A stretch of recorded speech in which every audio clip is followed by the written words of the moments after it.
हरे कृष्णा। आप सभी को हरितालिका तीज की बहुत बहुत शुभकामनाएं।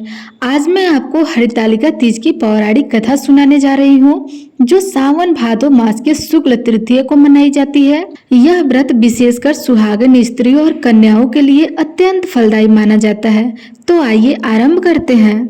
प्राचीन समय में हिमालय पुत्री पार्वती जी भगवान शिव को अपने पति रूप में प्राप्त करना चाहती थी। उन्होंने यह निश्चय किया कि वे केवल महादेव जी से ही विवाह करेंगी, चाहे इसके लिए उन्हें कितना भी कठोर तपस्या क्यों न करना पड़े। लेकिन राजा हिमालय को यह उचित नहीं लगा और वे सोचने लगे कि मेरी कन्या को कौन सा योग वर दूं। उन्होंने पार्वती जी का विवाह भगवान विष्णु जी से करने का निश्चय कर लिया। तब माता पार्वती को इस निर्णय की जानकारी मिली तो वे मन ही मन बहुत व्याकुल हुई। उनका हृदय केवल शिव में ही रम गया था।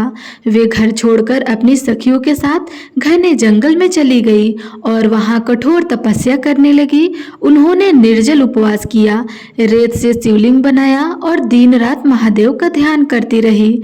कहा जाता है कि जब हिमालय ने विष्णु जी से विवाह का प्रस्ताव रखा तो पार्वती जी की सखियों ने उन्हें वन में ले जाकर छुपा दिया और तप करने की प्रेरणा दी।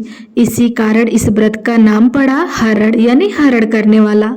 सखियों द्वारा माता का हरण, तालिका यानी सखिया, यानी सखियों द्वारा पार्वती का हरण करके शिव की आराधना हेतु ले जाना।